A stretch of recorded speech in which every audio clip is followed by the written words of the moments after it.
Today on the pod, I've got my good friend Joel Scharlat. Joel's the founder of Steambridge, which is a STEM company aimed at training middle and high school age students in technology that gets them hands on critical thinking in areas such as drones, building computers, robotics, 3D printing. I've had the opportunity to observe and even participate in some of the programs, and the energy in the room is just absolutely amazing. The students are totally immersed in what they are doing. In addition to some of the platforms of just the tech hands-on training, they're developing a kind of like a, if you're familiar with personality tests, this is something where it talks about how your innovation part of your brain works. And they're getting us aimed at middle school and high school age kids. I've taken it, it's very aimed at adults, but it is spot on. It absolutely drills down to how you function in a team environment, how you work well with others. I find it fascinating. I hope you enjoy my conversation with Joel as he is trying to bring more life after school practical skills and critical thinking and soft skills together as students are preparing to enter the workforce. 9, 8, 7, 6, 5, 4, 3, 2, 1. Joel, thanks for taking the time to be here. Give a little background on some of the stuff you're doing with Steambridge, some of your background with the military, and how you've got yourself into STEM programming. I think there's a lot of stuff that's out there in the educational field where we're trying to get a lot of new people into the workforce, but starting at earlier and earlier and earlier ages. But before we get into all that, why don't you take a couple minutes and give a little bit about your background? Yeah, thanks, John. Appreciate the opportunity to be here. Always happy to talk about STEM and STEAM education and what we're working on. So a little bit about me. My name is Joel Scharlat. I'm the CEO, founder of Steambridge. Prior to that, I was an active duty Marine officer, spent 20 years in the Marine Corps, did 13 years on active duty and about 7 years in the reserves. Started out flying helicopters. That's probably for a whole nother podcast. You and I can talk about all sorts of aviation and fun related things. But after flying, I did have the opportunity to go to Naval Postgraduate School. So the Marine Corps was kind enough to pay for my master's degree. While I was there, I also had the opportunity to go work for a think tank. The CNO used to run a think tank called the Strategic Studies Group. So spent 6 months working there, getting to think big thoughts. And really, that's kind of where I came out, that opportunity with the idea of XR security, which, of course, we can also talk about on another podcast, but that's another business that I've got on a consulting side. So after I left active duty, again, spent about 7 years in the reserves, did a lot of government contracting things, started out in business development, figured out how that whole world worked, proposal writing, capture, did a little bit of time in operations, kind of worked my way through, and all the different companies I worked at, spent a lot of time learning how to run a business. Again, everything from business development all the way through operations and recruiting and those kinds of things, because I knew one day I wanted to run my own company. So spent a lot of time doing that. Had the opportunity about 4 years ago to run a nonprofit. So knew both of the co-founders of Cyberbytes Foundation. They were just starting out and came down, talked to both of them, and worked out as a fit and said, hey, I'm looking for something to run. They had something to run. So it kind of worked out pretty well. It was a very interesting experience because we started from nothing. We had a building. We didn't even have a budget per se, right? So got to help build that from, again, nothing up to where it is today. Part of that that we ran were summer camps, right? So the origin story of Steambridge, if you will, really starts from Cyberbytes Foundation. Yep. So it started out, we had the same sort of sob story that everybody else did with the pandemic. Doors opened to the facility in October of 2019. And by 2020, we were all shut down. So the business model for the Cyberbytes Foundation relies very heavily on the building. And so since nobody was coming in, the next thing the board wanted to do was run summer camps. So we said, all right, let's do that. Not knowing how to run a summer camp, what it entailed, we actually took the opportunity to build a camp, had a very good relationship with the young Marines. And so partnered with them, brought them in, 20 kids from all over the US, taught them cybersecurity, drones, and then a little bit of robotics all in 1 week. And the kids got to go home with what they built and what they did for that week. So we ran that as a camp for the young Marines, had a great story written up about us in the Fredericksburg local newspaper. And the First Lady of Virginia actually saw it and reached out to us and said, hey, if you run another one, we'd love to come and talk. And so that's what we did. We ran a second one for the community, had another 20 kids come in, ran the same identical camp. This time we had the First Lady of Virginia there to come speak. She was a huge STEM advocate, and she still is a huge STEM advocate. And so she had loved the opportunity to come in and talk. We also just happened to find out, I guess, I don't know if that's quite the right way to say that, but we ran in the second camp, we set up some demos for the kids. And so inside of with those demos, we had virtual reality, we had 3D printing, we had a couple other different emerging technologies. Could not get the kids away from a 3D printer. And so we looked at it and said, okay, there's something here. We built a curriculum in a matter of 2 weeks, I think, maybe 3 weeks, found a local company, Jellybox 3D makes the Jelly Box, found them. He was willing to build some printers for us. And so we ran a 3D printing camp that same summer. So that first summer, we ran 60 kids through. The next summer, we ran 350 kids through based on a relationship that we had with the Marine Corps Junior ROTC program. And so that also allowed us then to kind of go worldwide, because there's Marine Corps JROTC units in Korea, Japan. I don't think Guam had it at the time. Maybe they did. But we sent out drone kits to these kids, mailed them out, and then put them on a Zoom call and built it with them. So we've done all sorts of stuff. Kind of fast forward to, I think last year, went to the board and said, hey guys, we built this, got it where I wanted to get it to, at least. We were in the next stage of it, kind of that growth stage, not the startup stage so much, but went to the board and said, hey, there's a model here with these summer camps. I want to take them and run a business. So they were kind enough to agree. And Steambridge was formed. So in 2022, we formed. We ran some camps that summer alongside the Cyberbytes Foundation camps. And then the following year, which would have been last year, 2023, since inception, we've interacted with, I think, over 2,000 kids, which is a great number for 1 year, a year and a half, maybe. And so really love it. Oh, that's awesome. Love what we do. And yeah. like I said, obviously we go back to those early Cyberbyte days, just for anybody listening. Yeah. So it was one of those things when I was looking for something to kind of get involved in. I would volunteer here or there, come up to Cyberbytes to one of the, they would do the monthly meetings, the CBNEs as they called them, Cyberbytes networking events, CBNEs. If you hear that, see that phrase on the internet.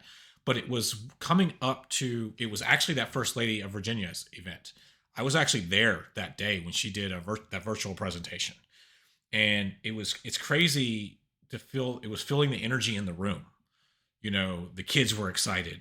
They had all their stuff out there. It's like you said, trying to pull them away from that was impossible. They were engrossed in what they were doing. They absolutely loved the skills that they were learning and being able to.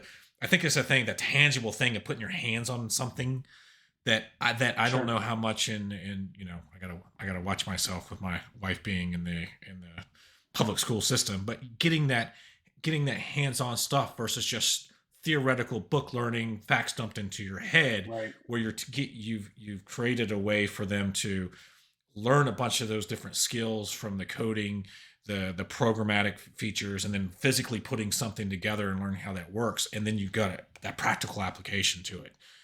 Is that one of the things out of all the stuff that, obviously the stuff, we did a bunch of different things while we were there, but that's the one that kind of fed you the most like, to take where you wanted to go, hey, there's a thing here, not just a business where I can make money at it, but there's a thing here. There's an energy around this. Was that part of it? There is. It is. It was absolutely part of it. And I'll tell you, if you go back to those first camps that we ran, I had no idea what I was doing. I mean, I'll be the first to admit that. I'm the director of operations for a nonprofit. I'm a military, aviator. I've done command and control type things. And here I am trying to figure out how to keep kids entertained for a week. And so, we kind of just went back, or at least I did. I think part of it's luck. My dad used to say sometimes it's better to be lucky than good. And I think we had probably just a little bit of luck in there, in the sense that we had all the right people in the room.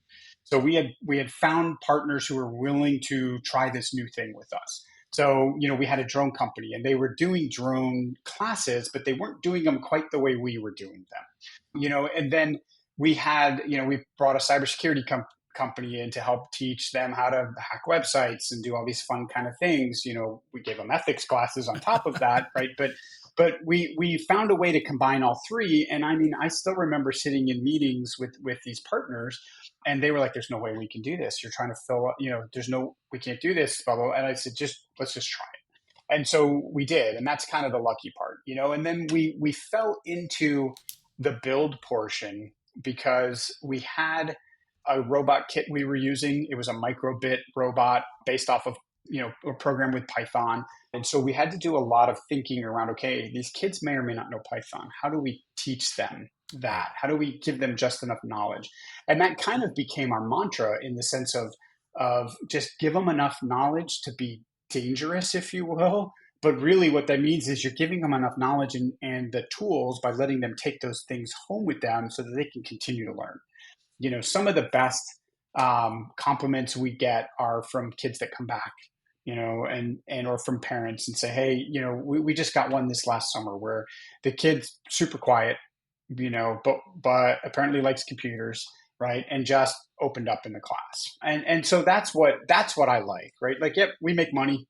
Look, I like money. I like making money, but in reality, it's the fact that we get to educate the kids, right? And I think the other part of it too, the part I don't talk about a whole lot is that, with a national security background, being in the military, I still think about national security, right? So how are we going to stay ahead with, or at least match, right? Like we've got China and all these other pacing, threats now. And, one of our favorite conversations, even inside of STEM, is, let's talk about why we don't use DJI drones, right? Let's talk about other things like that, right? And we still have a very national security mindset. So I think for me, it's those kinds of things. It's how do we get the next generation of kids interested? And I'll tell you one last thing on sort of how, as we were starting this, again, it was in the middle of the pandemic, right? And we shut schools down, right? And you and your wife know this more than anybody else, but, we were one of the very few countries that shut schools down, right? Like other countries managed to figure out how to do it. And so our kids fell behind, and we are still feeling that, right? Like I just saw a news article the other day, SAT scores are still not where they need to be. Well, how do we compete in a global environment if we're shutting down schools, right? And so, we started to take a longer look at, okay, how do we help the schools? Because a lot of the teachers aren't ready to teach these kinds of things, right? Like how to build a PC or how to build a 3D printer. There's a few out there. They're out there, but they're the minority. They're not out there. They probably have one class that they teach, right? Like doing this. So for us, it's a matter of being able to help, bringing these kids back up to speed, getting them interested. And then as we've evolved this, now we get them connected with professionals, with academics, so they can see a path forward. So long answer to your short question, but for us, you're right. It's way more than just how much. Yeah, and again, it was more of those things when you see something that's got an energy. When everybody's out there, they're talking about entrepreneurship. There's like, I don't have a good idea or something like that, and then you see this spark or you feel it. Like I said, when I would go to some of those things, there'd be this thing where you could feel the energy in a room. When you feel energy in a room, and you also know when you walk into a room that's dead. I've been in both, and there was definitely energy in the room. And we'll talk about some of the other stuff, the ones like I was involved with in the past year. But you talked about setting something up different than what some of those other vendors, when you were searching out for the vendors to help participate, because you've got a vendor that supply you the 3D printers, you got vendors for the, I don't know how you're doing the computers, but the drones and kits and things of that nature. What was some of that stuff that you were looking to do slightly different than what everybody had been doing to some degree of success in the past? Sure. So engagement, right? I will tell you, I think engagement is key with the kids, with the young adults. The other thing that I will tell you is another thing I was thinking through was a challenge. You've got to find something that challenges these kids. I think they probably get a bad rap that, they just sit around and play video games all day, or they're antisocial. But I will tell you, one of the most engaging things we do is a demo. Of all things, just a demo. If a school wants us to come out, or an organization wants to come out and just show drones. I did this with the Cub Scouts the other night. I bring a set of drones, and they're block-based, the programming, so anybody can do it. And I just give them a challenge. I say, hey, you're starting at this table. I want you to take off and go land on that other table. And I can keep kids engaged for 40 minutes. right, at a time by just giving them a challenge.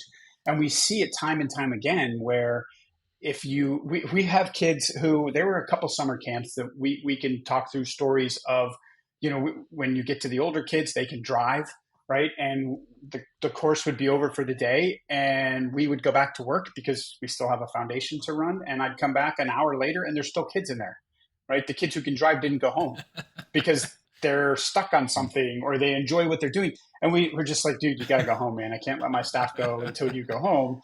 Right. So please go home. Your printer will be here tomorrow. Right. Like so it's a combination of engaging activities and that challenge, right? Like we give them something to prove that they've learned something.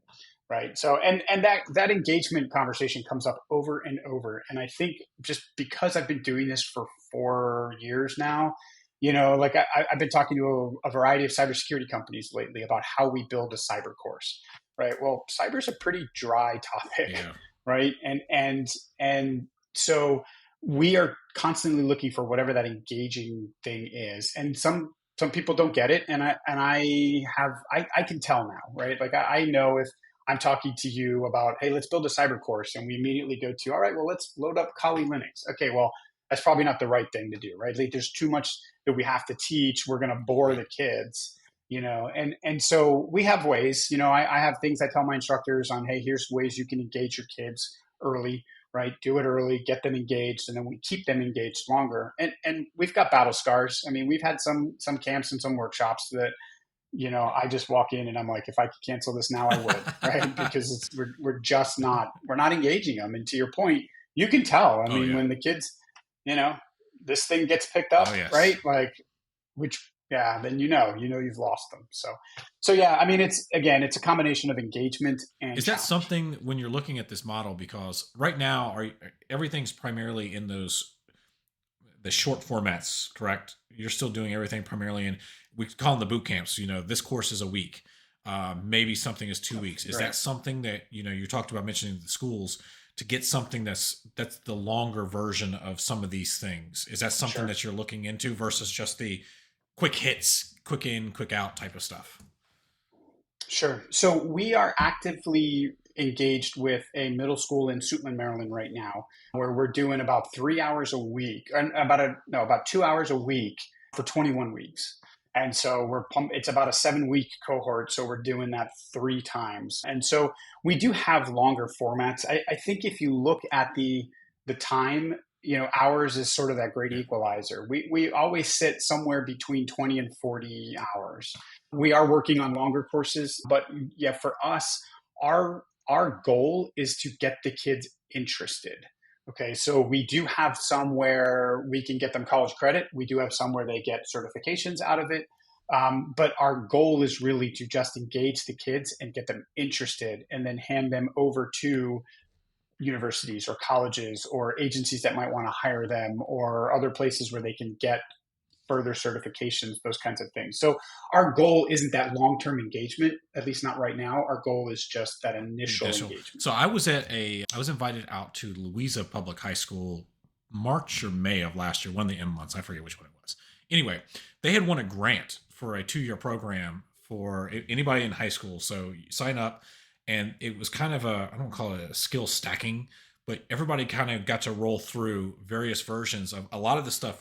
I saw some of it, but not everything in detail like I have with your camps and having some of the hands-on, where it was like, hey, they got the coding, they got to roll through these programs. And then kind of toward the end of it, they were able to pick more of a specialty that they may want to go into. As you're looking at this versus, you've got the camps, and maybe, like you said, I would see kids come in there, hey, we're doing the PC camp, then we're going to do the drone camp. You would see some of the same ones, or some would dip in, some would dip out. You wouldn't see them again. Are you structuring some of the camps for like a pyramid scheme where, I don't want to say, that's probably the wrong term, but a pyramid where you're getting the foundational skills that, hey, if you learn the coding in drones, man, this will translate to 3D printing, or vice versa, whichever one fits your model stack. So you've got your individual course, but then you're starting to get that longer tail on the backside of different skill sets for the students. Is that something you're looking at? We absolutely are. It's taking a little bit of time to develop. I think last year our focus was really on just getting operations up and Mhm. running, making sure we had the processes in place. Running, we actually round up running about 13 different workshops last year, on top of some in-school stuff and some after-school stuff that we did. But to your point, we have, for us, if you look at everything that we sort of focus on, we can interrelate all of them. And so, the first thing I think our conversations really centered on when we were talking about trying to build that stackable, if you will, like you were saying, is exactly what you mentioned, programming. So we can't teach Python in a day or two enough that we can make it useful by Friday, right? And so what we've been talking to our different organizations that can help us maybe make a 2 week long course. So 1 week you go and you learn Python, and then the next week you come back to us and you program drones or you program IoT or those kinds of things. IoT is a good one to be able to mix in with a lot of other things, right? So we're looking at IoT and maybe XR, IoT and drones, like being able to actually connect everything together. So the idea is absolutely is okay, how and we have an AI course that we're I was going developing to this ask about summer, that. which is a lot. If you it's designed to be a 5 week course, okay, with the fifth week being the culmination. So the previous 4 weeks can either be standalone or you can come to all four, so that fifth week you put in use everything you've learned in the previous 4 weeks. So we are doing that to various degrees, but that's exactly the point though, is we have to, like, these courses as standalone is great, but if I'm not showing you how these things interact and how, it's almost a systems engineering mindset, right? Like you can't have a standalone, yeah, I can't have a silo that's just drones, right? Because there's so much that goes into drones other than just flying them or even just programming. So yeah, we are working on it. It's a longer process than we'd like, but we're getting a few courses out With this some of summer. these, once somebody goes through either the drone, let's say whether they're going through one course or they're going through many, what's kind of the hope that you're looking for with these? Because again, most of these that they're middle school, high school age students. Are you hoping that they actually enter some of the programs that you are, like drones? Hey, somebody takes an interest in aviation, whether it's drones or whether it's, no kidding, I've got a private pilot's license, you were a pilot in the Marine Corps, things of that nature. Or is it just trying to open up their mind to different critical thinking as they go make their choices going down the road? Yes. So it's both. I mean, for me, honestly, for me, if I could get, what I would like to see are those kids engaged in STEM futures. Okay. The greatest, one of the best examples was the first year we ran the cyber course, and we had a young Marine, a female young Marine, come in. And, we were talking, we did the intros and said, okay, why are you here? Or, tell me something, blah, blah, blah. What do you want to learn this week?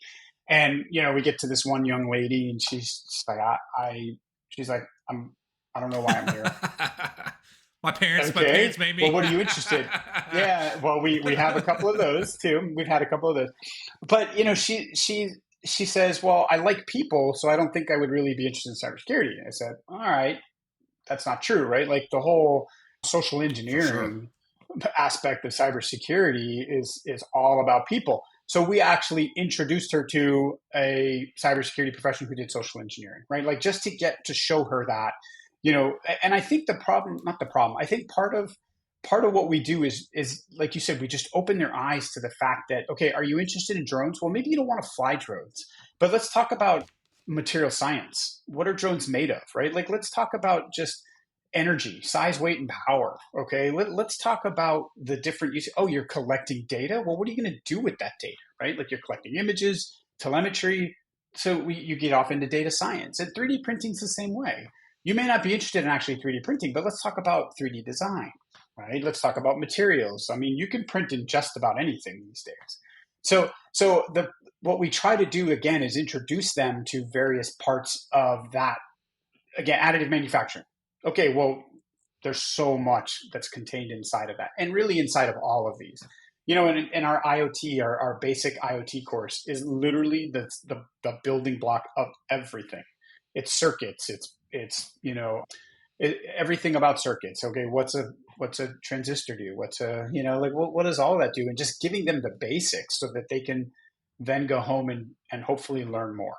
The other thing I'll say too is what I really like is when I get students back as instructors, Oh, okay. right? Because they like what we're doing and they come back. And we've had one of my assistant instructors this summer was one of our first students, right? And he's back. And so, I love seeing that just because I think that's another way to get those kids engaged, right? Like you can teach it, you can do it. There's multiple ways. So I like seeing the engagement. And one of the things, talking about the instruction thing, a rule I've heard when you're talking about teaching somebody else, you only have to be one step ahead of the person below you to teaching that. So having and then I think I may have said that to somebody. Yeah, I see it. I've seen it. I've seen it repeatedly, but also it reinforces that for them because it's still new to them going through that. That's super cool. I didn't realize that had been taking place with that, because that's a good way. Because how hard is it to find?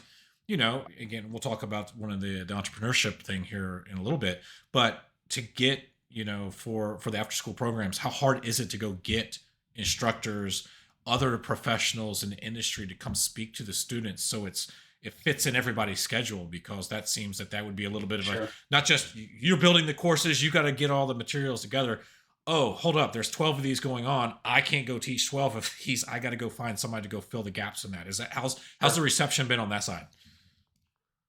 So that is probably our most talked about, our biggest conversation inside of the company, right? Because I know there's no shortage of people willing to help.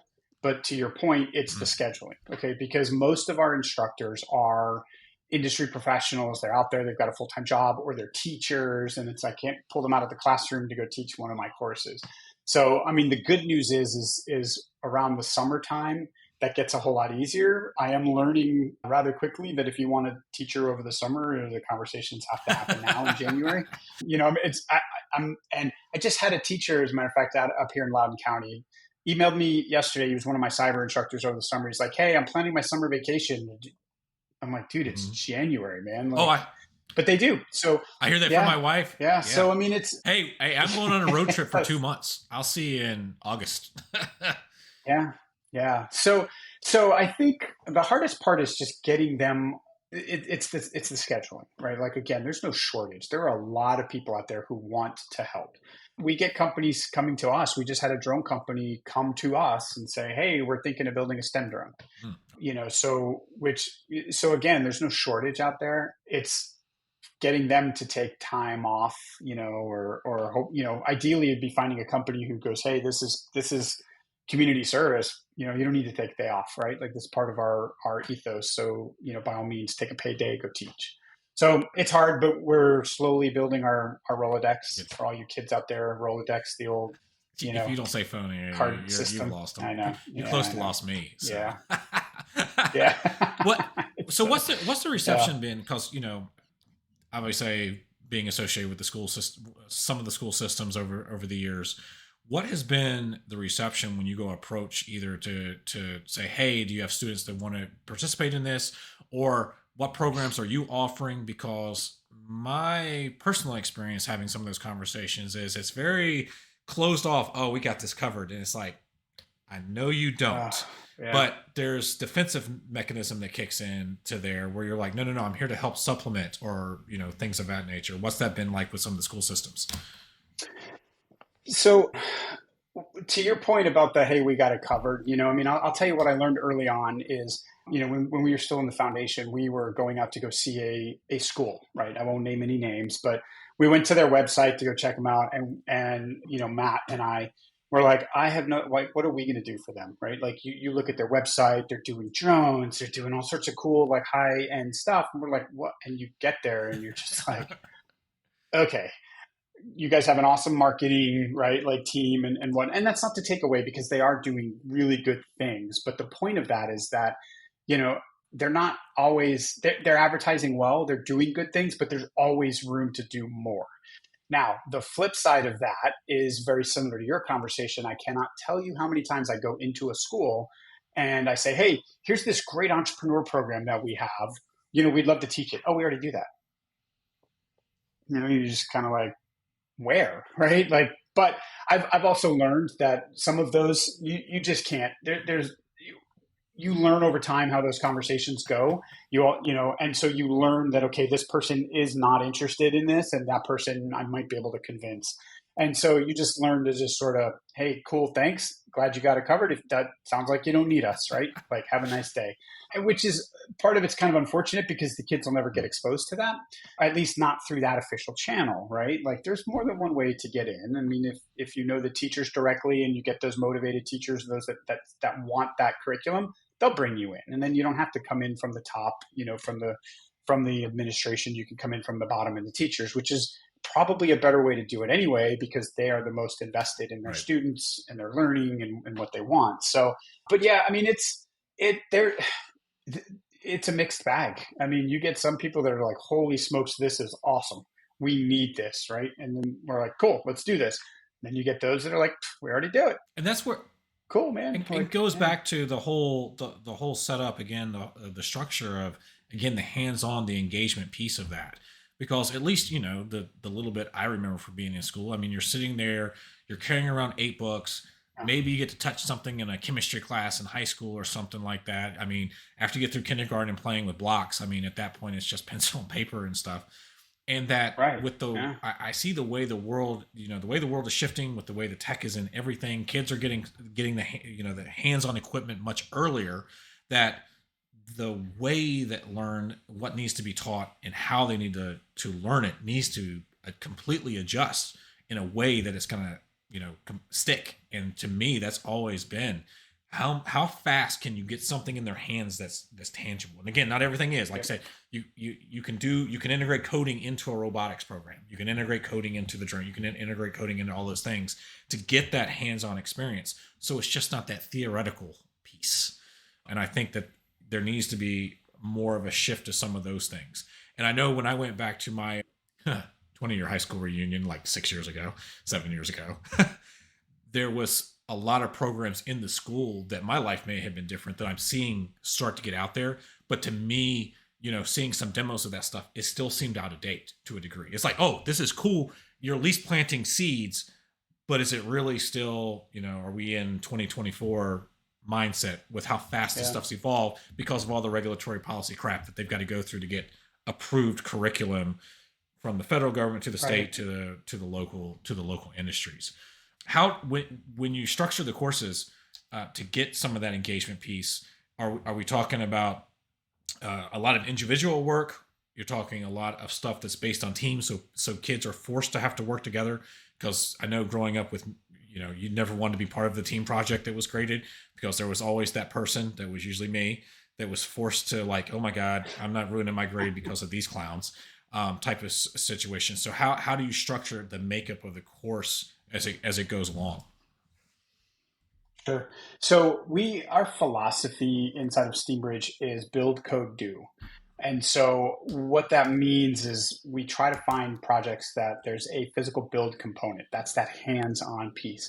We do have exceptions to that. Like right now we're using a pre-built drone kit. Not much we can do about it, except we're looking at building our own drone kit so that we can have that build component back. The code piece is really about teaching the kids how to use that technology. So in the case of 3D printers, there's no actual coding, but we teach them how to calibrate it, how to maintain the printer, right? We teach them how to go out and find print that will actually print and what to look for. And then we teach them how to design their own 3D images so that they can print. And then the do is always some sort of challenge at the end of the week to, again, show me what you've learned. Throughout the week, so when we first started back at Cyberbytes Foundation, we didn't have the entrepreneur and innovation thinking piece, right? So we didn't have that, but we were always still looking for ways to do the teamwork piece, right? The most fundamental way we do that is put kids in pods of 4. So when they're building something, they're there, they can ask questions of each other, they can, socialize, do whatever, but they're there. There's never a, young adult sitting alone by themselves, no matter how much they want to. They're not. I've seen it. Some of them do. Right? So, and some of them do. But we almost take a tough love approach to all of this. Like we just, your parents or somebody has paid for you to be here. I've paid for my instructors to be here. We're all going to learn and we're all going to have a good time. Right. And so we don't let them play on their phone. We don't let them sit by themselves. We don't let them sit by themselves playing on their phone. Right. Like, I mean, if we've just a simple example, if a student is done because we'll build in stages as an example. If a student's done with that step, we walk over and say, okay, Johnny, you're done. Go help, Yep. right? Go stand up, go help, right? And so it helps build that leadership, right? Like that, just that communication skills, because they got to learn how to help other people that may or may not want that help, right? And we don't, again, they're not going to be allowed to just sit there, in the middle of camp. So, but as we're developing it, so years, since we've left CBF, or since I've left CBF, and since Steambridge has been up and running, we've added what started out as an entrepreneur program. It's a grant through Nexflex, an advanced manufacturing institute. So, and we get access to their curriculum, and then so we get to teach it, right? And so it's really cool. It's a great program. Our grant with them will end, I believe, this summer. But we're going to take that curriculum. We already are. We're taking that curriculum and we're adding some innovative thinking to it, so that we're adding a lot more value to our workshops than just the tech piece, right? So if you go through and you look at what it is we do, we have a hard skills piece. So you're building that technology. We teach you soft skills, and that can be as, it could be the, hey, Johnny, stand up and go help. Right. But it's also problem solving, conflict resolution, teamwork, communication. It's all these things that we build into the workshops. And then the third piece is that innovative and entrepreneurial thinking. Right. So how do we create students? How do we create youth who understand how they operate, how they work in a team, and how they can add value to an organization? And that organization can be a school club. It could be their church. It could be their summer job, right? So understanding the entrepreneurial piece is teaching them how a business runs, right? Through some exercises and some things that they may not realize all fit together. And then the innovative thinking piece is, okay, how do I work with, what's my innovation style? And how do I work with John, who's a different innovator, right? So we teach all of that because, again, we believe what we're really doing is preparing kids to be productive members of society. Right. So how do we add value? How do we help them add value to their lives and to the world around them? So way more than just and let me jump in, and I want to do story time with John here for a second about the Nexflex Entrepreneur Program, just to get the point, the point across of what I saw firsthand for anybody else that may hear this is like, whoa, that's kind of cool. So the way we had set up, I had the opportunity to teach that entrepreneur program for 4 weeks last summer. And so you would have the first week was drones, I think, for me. I'm going to get them all mixed up. That was 6 months ago. But the first week was drones. I walk in at Monday at lunchtime. I'm like, oh, hey guys, by the way, we're getting ready to go do this other project. So keep eating your lunch while I walk through this. And no kidding, during the course of the week, it was in a sprint style format. So it was between 30 and 60 minutes for 4 days, where I would walk through the fundamentals of building a business plan. The first day was coming up with an idea. Who is your target market? Who is your partners that you need? How would you price it? How would you market it? Who would you sell it to? And rapidly walk them through this process of being able to do that. And they would stay working in their pods. This was not solo. So they would be in their groups of 3 or 4, in some cases 2, I think the last week that I was there. And it was funny. Talking about that first Monday, it was kind of like pulling teeth. They were... It was extremely like pulling teeth. Tuesday, a little bit the same. By Wednesday, it was a little bit better. You could start seeing the wheels click. And so the punchline to this was, on Friday, we would bring in 3 professionals from the community that they would have to pitch their business idea to and answer questions. Yeah. And that got everybody kind of amped up. And I never told them we'd give a prize to the winner that the speakers picked. I had nothing to do with it, but the speakers would pick a winner and give them a small gift card or something like that. And I may have told them like the day of, because during the course of that week, you always had some groups that would take it super serious. Some were lackadaisical, but almost everybody by Thursday, when they know they were going to have to get up in front of some strangers that they had never met before, that they knew owned businesses or were high-level professionals, I think nerves were kicking in, but that desire to succeed kicked in. And you could see them really grasping on top of it. And I would see, because we would actually have this one kid, I don't remember his name, but the transformation of this kid over the course of 3 weeks that came in there, he was, I believe, in the second week. No, not Cody. This was a different kid. Okay. Cody, so I'll tell the story about Cody real quick. Cody was in 3 summer camps in a row. So the first week, he did the project just like everybody else. The second week, He sees me walk in, and I see his eyes roll a little bit in the back of his head. And I'm like, dude, just do it. It makes the teams even. You'll be all right. He did it, no problem. He had a leg up because he had went through it before. And by the third week, he's back in the third week. He goes, and I remember at the end, before the third week he was back, he goes, "Are you coming back next week?" And then it was like, "Yes, I am." And then I said, so the goal, I said, "Dude, I'm not going to make you do it 3 times in a row." So he became my assistant, and he was, no kidding, walking around. He had been through it enough. I was able to be hands off a lot. And he was walking the kids through the pods when they had questions. Hey, you need to do this, because they would get big white papers where they would draw their stuff out as their presentation piece. And he actually introduced the presenters that last week. So that was a cool experience, I think, for him. And he really enjoyed doing that last week after he'd went through it. But the transformation, you talked about the ones that were introverted, the kids that, sit there and they think they're in their video games all the time. They don't speak. They're behind their device. And there was a student that was in there in the PC building camp, would not participate for life of anything. And, there's nothing that I can do or anybody else to do to shake him out of that. The parents were like, he doesn't talk. Well, he came back 2 or 3 times in a row. And by that third last one, he was fully presenting. He was engaged. He was talking to other kids, to the point everybody else there had noticed it as well, because there was a couple duplicates. Went from being almost a shut-in in a group to completely have bust out of his shell and was talking to strangers and was talking to the presenters. And that was just some of the power of some of the stuff that was going on that they were exposed to. Right. Yeah, it is a great program, right? Like, and you and I know, I mean, we're revamping that program, and so there are things that can be fixed, but it's great. I mean, we, alongside those 2 stories, there's the story of that. I don't remember his name either, but he was our sleeper.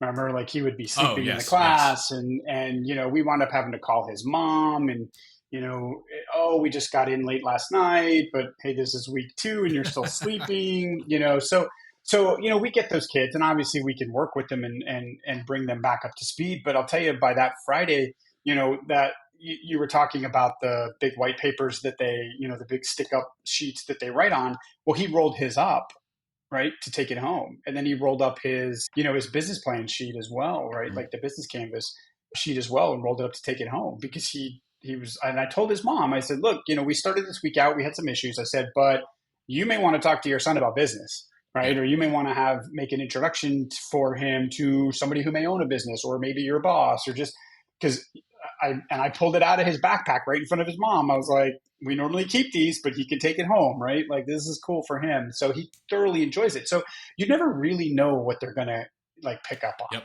Right. And so for us, we try to make it broad enough that we can hit as many people as possible. But those are all great stories, right? So this year, what we're working on is taking that same curriculum. We're adding, we're working with an innovation coach to bring in, okay, how do you think innovatively? How do you do those kinds of things? And then putting those 2 courses together, but then really making it a little bit more coherent or seamless, if you will, right? Because to your point, and I'm running a Nexflex course right now at this middle school in Suitland, and it is pulling teeth, right? Because it's an abrupt stop. You're going, hey, we're going to do all these cool drone things, and oh, by the way, now we're going to put the brakes on today, and we're going to talk about entrepreneur programs. So it meets the need, but it's not where it needs to be. So we're working on that so we can make it a little bit more fluid throughout. Can you talk about that teamwork evaluation thing? I mean, I've seen it. I've let my wife see it, but I know that's a work in progress, what it is, but can you talk a little bit more about how that functions and what your hope is for that once you kind of get all the bugs kinked out of it in a little bit more detail? Because I equate it to like the evaluation sheet that I had went through where you're answering the questions, strongly agree, the Briggs, said that probably wrong because some people get really hung up on that, but that formula to understand who you are when it comes to innovation and gut feeling and things of that nature. Can you talk about that a little bit more detail? Yeah. So we're working with Street is the name of the company. And what that test that you have taken, I've taken, a couple others have taken, is called the Innovation Quotient IQE. I can never remember what the E stands for. But what it is exactly what you said. It's almost like a personality test, but it's geared towards innovation. I think I will tell you, I think it's pretty I dead agree. on. I know. Yeah. And then you've made the same statement. So, which I think is good news. And so what our goal is, we started working with Tamara over there at Launch Street a little over a year ago. And we're taking our time because we want to make sure we get it right. So the evaluation that you took and that I took is the adult version of that, right? So Tamara works primarily with organizations, very large organizations, teaching them the exact same thing. How do you think innovatively? How do you break out of the box? How do you understand, hey, John's doing something that looks weird to me, but it's normal for him, right? Like in the sense of like thought processes and things like that, right? Like, so for me, I'm very futuristic, and this is one of the things that it pulled out for me. And I even told Tamara, just a side conversation about how accurate it is. I said, until, because I spent a lot of time working in a think tank. I spent a lot of time working at the headquarters level of the Marine Corps, and I would sit around in these sort of brainstorming sessions, and I would just get frustrated because I'm like, man, you guys are all trying to solve a problem that's like tomorrow. I want to solve like next year's problem, right? Because if we don't start on that now, we're just going to be behind. And I'm the only one in the room, right? Like who thinks like that. And I told Tamara, I said, I always felt that I was out of place. Like I didn't know what I was doing. I didn't belong there, et cetera. And I said, until you put a name to it and told me what it was I was doing, I didn't realize that that's how I innovate. And now I embrace it, right? And I'm like, Right. hey, this is who I am. So what we're working with her on is taking that evaluation and bringing it down to the youth level so that we can provide that same experience to the young adults and say, okay, take this, you're going to take this assessment. Now you've seen it. You get a 10, 15, whatever, 20 page right PDF. And that was the first thing I told her. I said, there's no way. You are not going to hand a 15 or 20 page PDF to a kid and expect them to read it, much less absorb it. And so we've been working on infographics and how do we engage them? What platforms? Is it, Twitter? And of course, now we have, issues with, okay, I'm interacting directly with your kid. And, so we're working through all of that and how we deliver it. And that's why we're taking our time doing it. But the idea is exactly that. If I can show you and put a name to your innovation style, teach you how to take that innovation style and interact with somebody who has a different innovation style so that we can be successful in a group, right? And that group, again, going back to what I said earlier, could be your school, it could be your classroom, a school organization, it could be your church group, it could just be a nonprofit you're volunteering at, it could be a for-profit company you're working at, right? Like, so we combine that then with the entrepreneur piece, right? So that you understand how a business works and where you can fit in inside of that business. So that's our goal. But you've seen it again, and you've even made comments on it that it's not kid friendly yet, and we know that. But the concept is, but that's our goal. the concept is great. Yeah, the language, the way the questions are written, the way the breakdown is at the end, definitely is adult oriented. If you've taken any of those personality tests or something along that line, but definitely see how that would function within the youth setting as they're going. When you start tying in all the pieces of this together, and you start reading the news, you got the economic cycles of recession. We're going through all of these freaking tech layoffs again, because of overhiring, which to me is the dumbest thing in the world from lack of pre-planning. Don't think anybody at a Fortune 100 is any smarter than any of the small business owners. Everybody's the same. But is your vision and hope is that you're creating a bunch of innovators that kind of go out on their own and start charting their own path versus looking for that old school traditional, I'm going to go get the 9-to-5 job at Google or Amazon to get laid off 6 months later because they decided, we don't need you anymore type of stuff. Because that's, as we're doing this in January 2024, this is still ongoing. And also they're making record profits in the same time period. So how do you have an envision, with that as the end goal mission piece? Right. So for us, I will say we're trying to help both of those groups, right? Like I will tell you, I love being an entrepreneur, right? Like I love having my own business. I'm not going to say I own my own time, right? But just the fact that I'm making the decisions, the business grows and shrinks based on my input into the business. I'll also tell you that being an entrepreneur is not for the faint of heart, right? Like, because there are times where you're like, I don't know when that paycheck's coming, and things like that. But so it's not for everybody. But I'll tell you when we talk to the kids about the definition of an entrepreneur, we or even entrepreneurialism, right? If we're making up our own words, right? But is the fact that, again, I go back to how do you add value to an organization? So you can be that person who goes to big tech, to Google, to Microsoft, whatever, but I want to teach you how to be that person who doesn't get laid off, right? Because if I teach you how to add value, if I teach you what a business actually is and how it runs and the different pieces, and you're a marketer, well, I can still teach you how does marketing affect the rest of the business, right? Like how does it fit in? And then how do you be innovative inside of that marketing department so that you're meeting the larger goals of the company, right? Like, because every company has goals. And if all the employees are working towards those same goals, then the company's going to prosper, right? And the employees will as well. So if we teach you those kinds of things, you're going to be just as valuable inside of a big tech company as you are if you were to start your own business. So both. No, and I think that goes into it's something that I've been more publicly advocating for. The business's scorecard or scorebook is is revenue. And if you're teaching at an early age those fundamentals of business, they can ask, if they go get a job, they can start asking the right questions. What is my impact positively as a cost center or as driving revenue or things of this nature? What is my intrinsic value to here that I know, again, the value that I bring, so I know how to increase that? So not only do you benefit, Right. that I can benefit down the road. And I think a lot of times that gets lost in the, in the cogs of, some of the larger organizations or the smaller organizations want to keep that stuff. We don't disclose that information. Well, how do I know? I'm supposed to be on your team. How do I know I'm adding value? I show up every day. I do what I'm saying, but I don't know I'm truly bringing value. And I think that helps open up the right questions for that.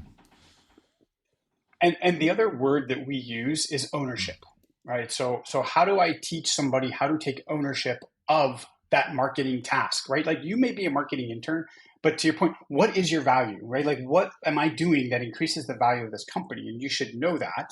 And am I teaching you that right out the gate? No, but I'm giving you the fundamentals of how to do that. I'm teaching you about the business, because we can tailor the course, that Nexflex, now soon to be our innovative thinking, course. We can tailor that to, I just started a conversation with a teacher in Loudoun County here. He's a CTE teacher, right? A computer and technical education teacher, but he teaches finance, right? So I'm trying to, so he's considered CTE in finance. So I told him, I'm like, we could run this entire program, but let's just focus on how do we price this? What's the market, right? Like, we can run an entire course around flexible hybrid electronics or whatever technology, but we only focus on that piece, right? So we can give them the solution. And now I can teach them a little bit more about how to price inside of a business, right? So the idea is, again, to create a value-added employee, right? That is value add on their own, right? They can figure that part out. They can see, at least, or know, to your point, who do I even go talk to? What are the conversations I should It's the critical thinking piece. Don't wait to be told. Go seek it out. Absolutely. Yeah. Got two things before we wrap. Is any of the stuff that you're working on now, because there's in the cybersecurity field, there's a lot of stuff around people transitioning careers. I'm sure that's happening in other industries. Are you looking at any of this beyond the middle school, high school age range for adults, for other programs? Yeah, absolutely. So we already do. Okay. We run at the 18 to 24 right now. So we work with a couple of agencies inside of Virginia that focus on that post-high school 18 to 24. We have also put out, but a little bit more on the fun side, we've put out like 3D printer courses that are weekend builds. We're starting to team up with some breweries and some vineyards and stuff. So again, it's a little more fun, but the idea there still is that, hey, if your kids are interested in this technology, you should probably at least look into it, right? So if I can build a 3D printer with an adult, let them take it home, and maybe they can introduce it to their kids, right? Or they can now have that conversation with their kids if they're not already 3D printing, right? Or hey, look how cool dad is, right? Like, or mom is, because I brought home this 3D printer, right? Like, so, but I'll tell you too, along that same note, we've also run some courses for families. Like, we'll bring in like really young kids, like 7 or 8 years old. And we did a 3D printer build with them over the weekend, but we required the families to be there, right? Like, it's a really cool family activity to build a 3D printer and, again, have that same conversation. And these 7 or 8 year olds are like, give them a couple years with access to a 3D printer, right? Like, I mean, I'll tell you, my son, there's 3D printers in the house. There's probably a dozen drones. There's robots, there's sumo robots, there's all sorts of stuff. And he has carte blanche, right, to them all. And he just, like, I'll be away and he'll call me and say, hey, Dad, the 3D printer stopped or like is messing up. Do you want me to stop it? Yep. Okay. He knows how to stop it. He can clean it up and he can restart the print, right? Like, he's 8. I mean, like I'm scared about, the next couple of years as he really starts to get into You're it. worried Right? he's going to beat you. But I mean, you know what? Go. That's perfect. Right. Because I mean, as a parent, I want my kid to be better than I am. Right. Like I want that. And I want that for all the kids. Right. Like I want all these kids to have access to this technology so that we can see what they do. Right. Because I don't have to prescribe how to use it. I just want to teach you how to use it. And I want to see how you use it. Because that's where that innovation is going to come. I'm curious what drunk adults would make on a 3D printer after they get the fundamental skills down. Yeah, we were going to limit the number of beers on that, in that course, but yeah. But it'll be fun. So, yeah. I mean, I know, so now after we've talked about this, you got your core fundamental courses you've been doing for a few years and you're still experimenting with some other ones to kind of see what, product market fit for some of the other ones out there. As you're trying to grow, what are like the ideal partners? What are the ideal resources that you need or that you're on the lookout for to help you further the mission along? So we love when we're looking to actually run a workshop, we partner with like nonprofits or community organizations. Our camps are higher priced because again, the kids are going home with whatever they built. So we like to find organizations that can help support that because going out to the public with a $3,000 per student cost is, probably not doable in most areas. But when we're looking for partners to execute or to like anybody that just wants to tell their story, right? Like, and within our ecosystem or within what we teach. So we teach inside of, aerospace. So we do drones and we're going to look into like model rocketry and things like that. Advanced manufacturing. So 3D printing and then advanced 3D design. We're actually working on that course for next year. We have an AI course this summer. So again, that's like a 5-week course, but the kids are going to start learning large language models. They're going to learn how to do music using AI. We're going to teach them about Bitcoin and blockchain and all, right? And then of course our esports, which right now is a build your own PC course. We have IoT, but then we also have like XR. So anybody inside of those industries who wants to just come and tell their story, right? Or do you want to come teach? We'll teach you how we teach, right? Like we'll train you on the material and how we teach and those kinds of things. I'll even pay you. That's the value of a for-profit company, right? Like I'll even pay you. So, I have instructors who are teachers who are students, right? Like high school and college. Like if you are comfortable standing in front of a group and you have enough technical knowledge to be able to handle what we're doing, I'll bring you on, right? Because we have a need for instructors. But so organizations or people who are interested in telling that story or engaging with the kids. And one of my favorite stories was when we were helping Stafford County and we were bringing in guest speakers. We would put together a list of everything that like this particular class wanted to hear about. One of them was cybersecurity. We brought in a cybersecurity expert from a highly respected cybersecurity company. And he gets up in front of the class and is like, I don't have any college degrees. I don't even have any industry certifications. And he's like one of the like most well-known, at least inside of the community, right? Like or cyber guys, right? We love those stories, right? Because you get kids in there who are like, well, I don't want to go to college. Right. Okay, you don't always have Exactly. to, right? And so again, we just want to show these kids a way. So if you are interested in doing that, we are interested in talking to you. Awesome. Well, I appreciate the time today. This is great. Catch up. Like I said, seeing this firsthand, I know the excitement that happens around the kids when they're in the programs and just it's awesome. Again, stuff that I wish that existed when I was their age that did not. Yeah. When your computer class involved learning how to format letters properly in different formats on a computer. Yeah. That was the extent. This newfangled electric typewriter. Anybody wants to reach out, what's the best way to reach out to you? So we are online across pretty much every social media platform, some form of Steambridge, so Steambridge Online or Steambridge. Our website, you can go to steambridgeonline.com or joel@steambridge.net. Awesome. Old school.net. Yeah. Sounds good. Thanks. I appreciate it. Yeah, no, Well, thank you. I appreciate the opportunity.